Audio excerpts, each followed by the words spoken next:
강풍을 동반한 건조한 날씨가 이어지면서 도내 곳곳에서는 산불이 이어졌습니다. 양구군에서는 10일부터 발생한 산불로 700헥타르에 가까운 산림이 잿더미로 변했습니다. 더불어민주당이 강원도지사 후보를 내지 않고 있습니다. 일각에서는 이광재 의원의 전략공천에 무게가 실리면서 관심이 모아집니다. 국민의힘에서는 2명의 강원도지사 예비후보가 공천 경쟁을 치르고 있습니다. 국민의힘 강원도당은 오는 14일 후보를 확정하고 본격적인 선거전에 돌입한다는 방침입니다.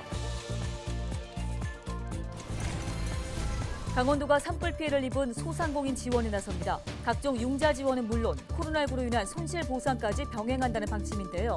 강원 경제 돋보기에서 이 소식 전해드립니다.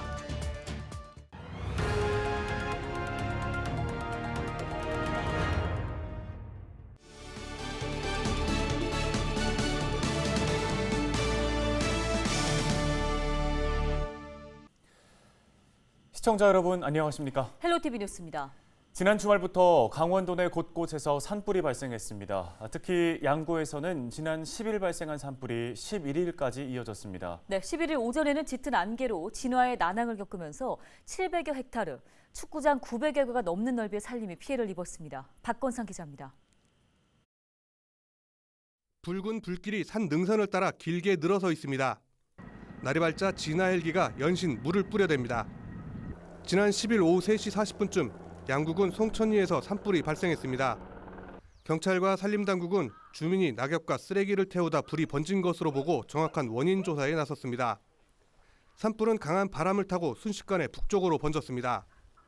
최초 발화지로 추정되는 곳입니다. 사람이 살지 않던 건물은 모두 불에 타 붕괴됐으며 인근 산림은 완전히 습덩이로 변했습니다. 갑작스럽게 확산된 산불로 인해 인근 주민들도 놀란 가슴을 쓸어내렸습니다. 왜 무서워요? 불이 보이고 있는데 활활 타고 있는 사람가 놀랬죠. 한숨도 못 자고 청심환 먹어도 심장이 안 가라앉다니까요 지금. 밤새 이어진 산불은 인근 마을까지 위협해 90여 가구 주민들에게 긴급 대피령이 내려지기도 했습니다. 대기를 하는데도 이게 불길을 어떻게 우리가 잡을 수 없잖아요. 방방방 뛰기만 하고 막 그랬지. 날이 밝으면서 산림청은 진화 헬기를 투입할 예정이었지만 이마저도 쉽지 않았습니다. 오전에 연무 때문에 나가지 않는 소강 상태이고요. 연무가 점차 오전 중에 거칠 것으로 예상이 돼서 단계적으로 헬기 약 30대를 투입할 예정입니다. 지난 10일 고성군 토성면과 화천 노동리, 인제 월항리 등지에서 산불이 이어졌습니다.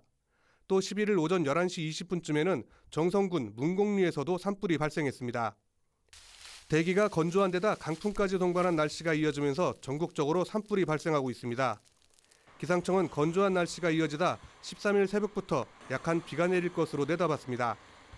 하지만 비가 오기 전까지 강원 영동 지역과 내륙 지역에는 순간 풍속 초속 15m 내외의 강풍이 불 것으로 전망된다며 불씨 관리에 각별한 주의를 당부했습니다. 헬로티비 뉴스 박건상입니다. 영동 지역에서도 화재가 이어졌습니다. 11일 오후 1시 10분쯤 강릉시 주문진읍의 한 주택에서 불이 났습니다. 이 불로 주택 한 채가 모두 불에 탔지만 인명 피해는 없었습니다. 화재가 발생하자 소방당국은 인근 산으로 불이 확산되는 걸 막기 위해 산불 진화대원 등과 함께 화재 확산을 막았습니다. 경찰과 소방당국은 정확한 화재의 원인을 조사하고 있습니다. 최문순 현 강원도지사가 3선 연임 제한으로 출마를 할 수 없게 되면서 6일 지방선거 강원도지사 선거는 그 어느 때보다 열기가 뜨겁습니다. 하지만 수성에 나서야 할 더불어민주당에서는 도지사 후보 공천 신청자가 아직 한 명도 나오지 못한 상태인데요. 그동안 차출설이 끊이지 않았던 이광재 국회의원의 전략 공천 가능성에 무게가 실리고 있습니다. 이다혜 기자가 취재했습니다. 그동안 더불어민주당에서 강원도지사 선거에 나선 예비후보는 원창목 전 원주시장이 유일했습니다. 하지만 원 전 시장이 지난 7일 마감된 당내 도지사 후보자 공모에 응하지 않으면서 민주당 공천 후보는 현재 단 한 명도 없는 상황입니다. 원 전 시장은 당이 지방선거 승리를 위해 전략 공천을 결정하는 데 걸림돌이 되지 않겠다며 사실상 불출마 의사를 밝혔습니다. 이는 그동안 끊임없이 제기되어온 이광재 국회의원 차출설에 힘을 싣는 행보로 풀이됩니다. 이런 가운데 이 의원도 지난 7일 자신의 SNS를 통해 다양한 후보 선택지를 넓혀서 승리 가능성을 높여야 한다며 민주당이 승리하는 길을 함께 찾아 나가자고 밝혔습니다. 그동안 도지사 직접 등판설에 말을 아껴온 이 의원의 결정도 임박한 것으로 지역 정치권은 보고 있습니다. 상황이 이렇자 민주당 중앙당 공천관리위원회의 도지사 공천 일정도 미뤄지고 있습니다. 민주당은 이번 주 중 추가 공모나 전략공천 지구 지정 등의 논의를 거쳐 추후 후보 선정을 확정할 계획입니다. 하지만 추가 공모가 진행되더라도 신청자가 없을 것으로 보여 강원은 전략공천 지역으로 분류될 가능성이 높습니다. 아마 추가 공모는 하지 않을 거예요. 제 판단에는. 그러면 이제 중앙당 전략공천위원회에서 적임자 본선 경쟁력 있는 적임자를 찾아서 아마 여론조사를 돌려보고 본선 경쟁력이 있다라고 판단이 되면 그 후보를 아마 설득을 해서 전략공천을 아마 할 겁니다. 굳이 전략공천을 늦게 할 이유는 없다라고 보거든요. 그래서 늦어도 다음 주를 넘기지는 않을 거라고 저는 그렇게 보고 있습니다.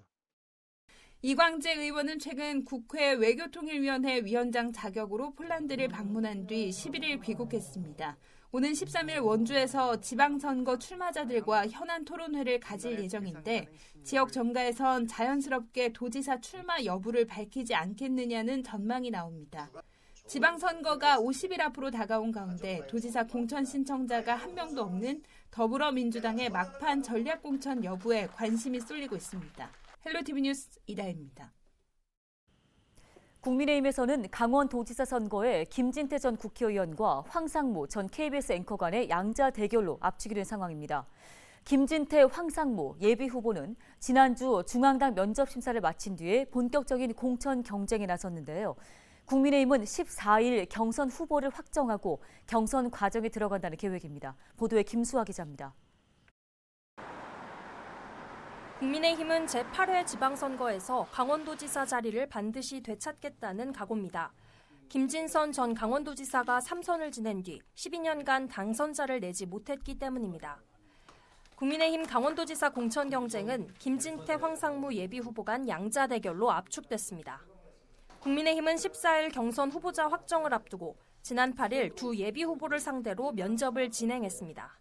면접하고 4일 날인가 경선 후보 결정하고요. 선거운동 16일, 20일 해서 21일, 22일 투표하고요. 23일 후보가 발표되는 걸로. 김진태 후보는 춘천 출신으로 춘천에서 재선 국회의원을 역임했습니다. 황상무 후보는 평창 출신으로 KBS 기자와 앵커를 거쳐 윤석열 대통령 당선인의 언론전략기획단장을 지냈습니다.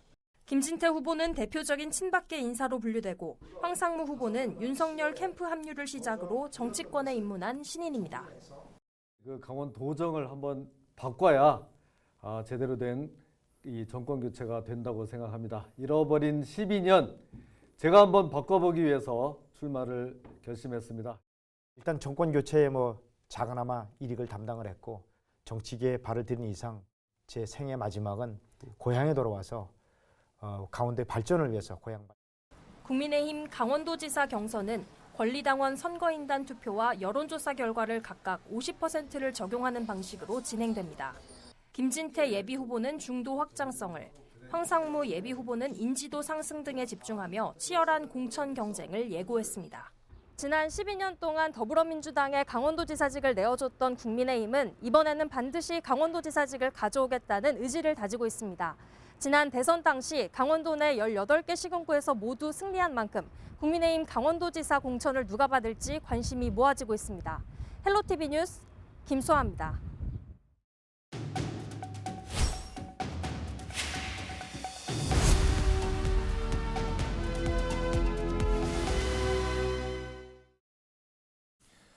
네, 다음은 강원도의 중요한 경제 상황을 전해드리는 경제 돋보기 시간입니다.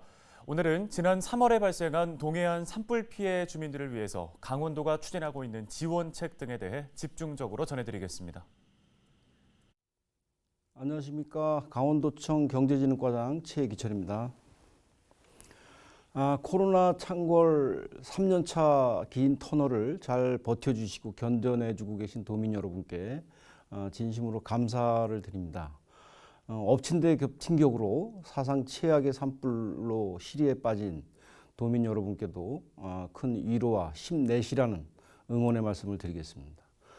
강원도청은 모든 역량을 총동원해서 피해 지원을 해드리고 여러분들이 걱정하시는 것들에 대해서 완전히 해소될 수 있도록 최선을 다해 보도록 하겠습니다.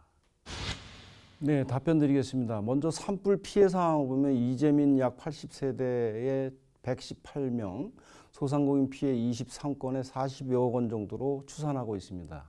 행안부에서 집계 피해액을 보면 약 543억 원, 복구비가 1,120억 원 정도로 이제 계산이 됐는데요. 이것들을 가지고는 아마 턱없이 부족한 상황이라고 봅니다. 그래서 정부로부터 피해 복구 지원이 되는 거하고는 별개로 도 차원에서는 실질적인 도움을 드릴 수 있도록 긴급 대책을 지금 마련해서 지금 시행 중에 있는데요. 각 부서별로 진행되고 있는 것들도 많이 있지만 경제부서를 중심으로 말씀드리면 지난 4월 7일 도와 신한은행, 농협강원본부, 강원신용보증재단이 모여서 긴급 자원을 한 90억 원을 좀 만들었습니다. 그래서 강릉동의 삼척, 영월 등 4개 산불 지역 소상공인 긴급 특별 금융 지원과 재특례 보증을 지원할 계획으로 있습니다. 긴급 특별 금융 지원은 피해 사실 확인서 없이 최대 5천만 원을 5년간 이자 2% 조건으로 융자하는 사업인데요. 도가 2차 보전을 전액 책임진다는 것, 그다음에 소상공인 특례 보증이라는 것도 저희가 특별자금 50억 원을 확보해가지고 최대 2억 원을 5년간 융자하는 사업이 되겠는데 4.5%에 해당하는 이자를 전액 도가 부담하도록 되겠습니다. 이 밖에 산불 피해 기업의 특수 목적 자금을 마련해서 신규 융자와 기존 융자권, 근데 소상공인 여러분들을 보면 거의 융자 사업이기 때문에 만기가 돌아온다는 단점이 있습니다. 그래서 기존 융자금에 대해서 만기를 연장하고 또는 상환 유예도 저희가 진행하고 있다는 말씀을 드립니다.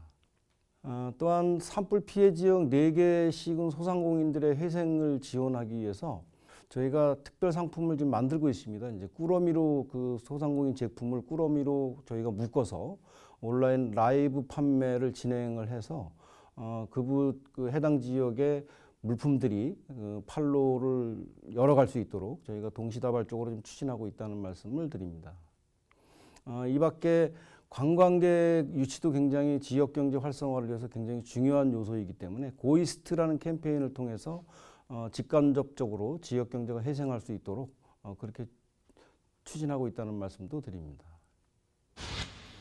코로나19 장기화 그리고 동해안 산불 때문에 소상공인 자영업자분들이 힘들어하고 계십니다.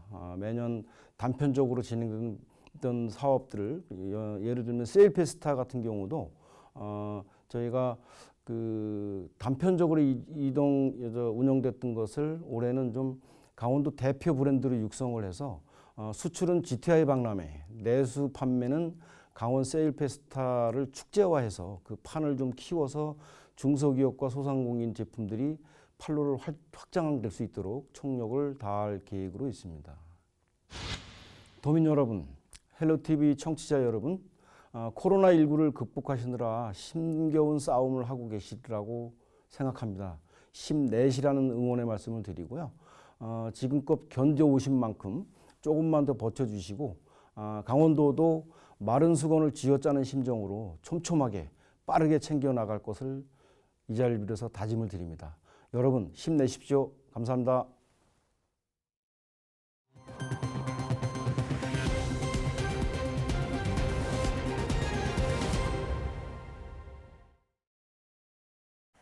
평창군이 꿀벌의 질병 발생을 예방하기 위해 15일까지 구제 약품을 무료로 제공합니다. 군은 꿀벌 웅해류, 노제맛병, 낭충봉합 부패병 약품 6,700여 개를 구입해 140농가에 지원할 예정입니다. 꿀벌의 대표 질병 중 낭충봉합 부패병은 지난 2010년 전국 토종벌의 90% 이상을 폐사시킨 질병으로 예방이 필수적인 것으로 알려져 있습니다.